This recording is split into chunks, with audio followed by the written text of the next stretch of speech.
2024 के लोकसभा चुनाव से पहले वो तमाम सोशल मीडिया पर एक्टिव रहने वाले लोग, चाहे वो पत्रकार हों, चाहे वो बहुजन समाज की मुखर आवाज हों, हर व्यक्ति के मन मस्तिष्क में एक बात आई कि हम चुनाव लड़ेंगे। उसमें चाहे तो भानु प्रताप जी हों, जिनका बाद में टिकट काट दिया गया, चाहे महमूद प्राचा हों, जो रामपुर से नॉमिनेशन करके आए और उसके बाद वो दोबारा गए नहीं, और चाहे पत्रकार शंभू कुमार सिंह हो जो वैशाली बिहार से चुनाव लड़े, और उनमें चाहे डॉक्टर इंदु चौधरी हो जो लालगंज आजमगढ़ से चुनाव लड़ी, चाहे प्रोफेसर रितु हो जो चंडीगढ़ से चुनाव लड़ी, ये तमाम वो लोग हैं जो चुनाव की दौड़ में थे और चुनाव लड़े।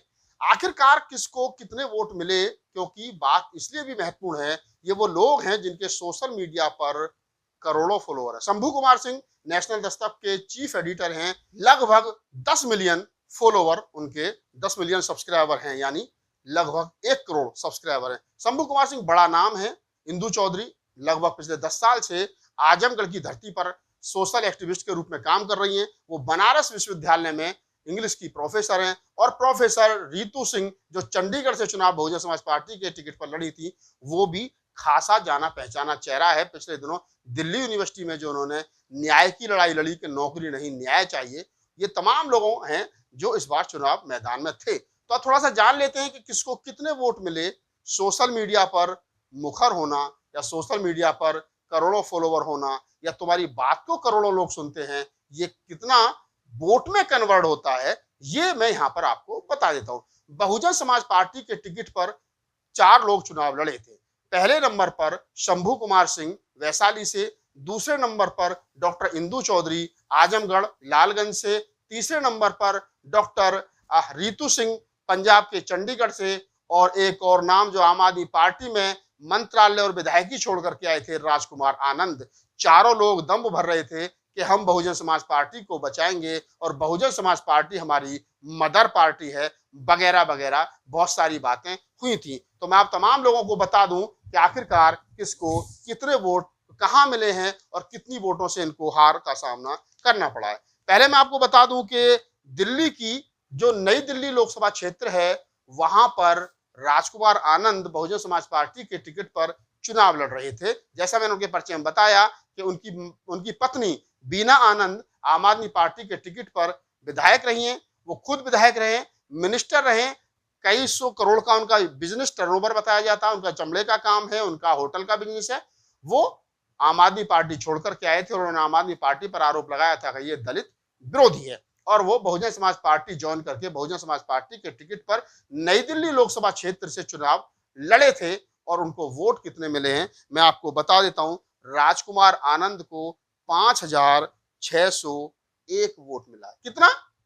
5,601 वोट। और उनके सामने जो चुनाव जीती हैं बांसुरी स्वराज, सुषमा स्वराज की बेटी हैं, वो लगभग 5-5.5 लाख वोट से ज्यादा जीती है। अगर मैं कहूं कि सीट पर नोटा को भी शायद इनसे ज्यादा वोट पड़ा। तो ये राजकुमार आनंद जी हैं जो बहुजन समाज पार्टी के टिकट पर चुनाव लड़े थे। इनको वोट मिला है कितना?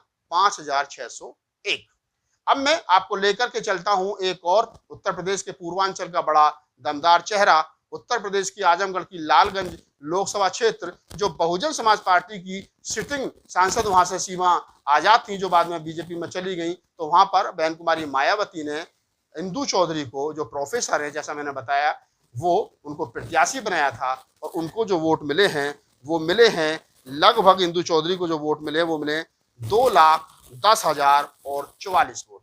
यानी इंदु चौधरी को 2,10,044 वोट पड़े हैं। और जो वहां जीते हैं वो दरोगा प्रसाद सरोज हैं, जिनको वोट मिला है 4,39,343। दूसरे नंबर पर नीलम सोनकर हैं, जिनको 3,24,586 वोट पड़ा है। कुल मिलाकर के इंदु चौधरी तीसरे नंबर पर रहीं और उनको 2,29,299 वोट से चुनाव हार के संतुष्टि करनी पड़ी। तो ये इंदु चौधरी जी का स्टेटस है।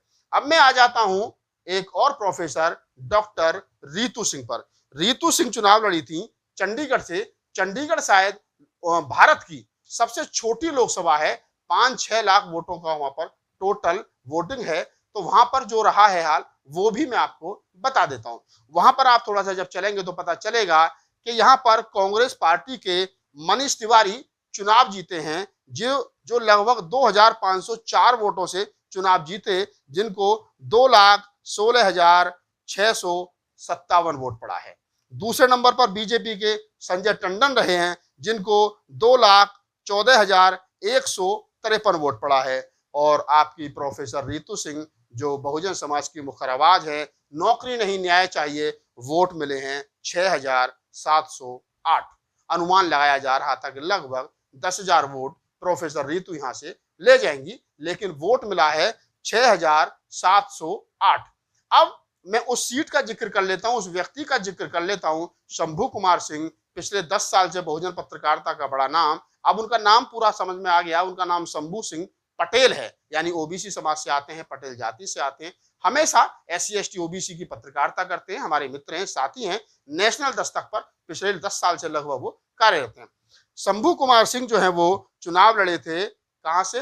वैशाली बिहार से। और वैशाली बिहार पे उनको चौथे नंबर पर संतुष्ट होना पड़ा है। उनको वोट मिले हैं 21,253, यानी 21,253 वोट लेकर के शंभू कुमार सिंह वैशाली सीट पर चौथे नंबर पर रहे हैं। तीसरे नंबर पर उनसे एक निर्दलीय, जिनको 33,000 के आसपास वोट पड़ा है, जिस सीट पर बीना है, जो लोक जनशक्ति पार्टी की उम्मीदवार हैं, वो जीती हैं। और शंभू में और जीत में जो अंतर है वो लगभग 5 लाख वोटों का है। तो ये 4 वो लोग, राजकुमार आनंद पूर्व मंत्री, पूर्व कैबिनेट मंत्री दिल्ली सरकार, पूर्व विधायक, और दूसरे नंबर पर जिनका मैंने जिक्र किया डॉक्टर इंदु चौधरी, पूर्वांचल की मुखर आवाज, वो फिर डॉक्टर रितु सिंह और शंभू कुमार सिंह। कुल मिलाकर के चारों चुनाव हार गए और जमानत भी नहीं बची है, जिनमें से 2 लोग 10,000 से कम वोट मिले, 5,000 के आसपास। जैसे मैंने बताया कि मंत्री राजकुमार आनंद को 5,601 वोट, रितु सिंह को 6,708 वोट, और लालगंज से लड़ने वाली इंदु चौधरी को 2,10,044 वोट, और शंभू कुमार सिंह को 21,253 वोट जो है वो पड़ा है। ये बातचीत मैं आपसे क्यों कर रहा हूं, इसके पीछे की भी वजह बता देता हूं। जो लोग ये कह रहे थे कि हम बहुजन समाज पार्टी के चुनाव पर टिकट पर चुनाव लड़ेंगे और हम एक नामी चेहरा हैं, हम एक बड़े चेहरा हैं, मैं समझता हूं कि सोशल मीडिया पर पिछले 4-5 साल में इनसे ज्यादा सोशल मीडिया पर कोई भी चर्चित नहीं रहा। ये 4 जो मैंने नाम बताए, ये चर्चित चेहरे हैं। उसके बावजूद भी वोट कितने मिले हैं? 6,000, 5,000, 21,000। और क्योंकि बहुजन समाज पार्टी के टिकट पर ये लोग चारों चुनाव लड़े थे, तो मैं जिक्र इसलिए कर रहा हूं कि जब बहुजन समाज पार्टी का डूबता हुआ जहाज है, जिसको सिर्फ और सिर्फ बहन कुमारी मायावती जी बचा सकती थी, वो खुद उसको नहीं बचा रही हैं, तो ऐसे में चाहे तो इंदु चौधरी हो, चाहे रितु सिंह हो, चाहे शंभू कुमार सिंह हो, चाहे राजकुमार आनंद हो, ये तमाम लोग कितनी भी ताकत लगा लें, कुछ होने वाला नहीं है। वर्तमान में इन चारों को कितने वोट मिले मैंने आपको बता दिया। और इस वीडियो को बनाने का उद्देश्य मेरा इन चारों लोगों से कोई व्यक्तिगत द्वेष भावना नहीं है, ना मेरे मन में कुछ ऐसा भाव है, लेकिन मैं ये बताना चाहता हूं कि आखिरकार वर्तमान समय में जो राजनीति मुल्क में चल रही है, और जो लोग बहुजन समाज पार्टी के टिकट पर चुनाव लड़कर बसपा को बचाने की बात करते हैं, दम्भ भरते हैं, उनको चाहिए कि बहुजन समाज पार्टी को बचाना उनकी बस की बात नहीं है। बहुजन समाज पार्टी को बहुजन समाज पार्टी की सुप्रीमो बचा सकती है, और वही इसको पतन की ओर ले जा रहे हैं। इस पूरी बातचीत के बारे में आपकी क्या प्रतिक्रिया है, हमें कमेंट सेक्शन में बताइए। धन्यवाद।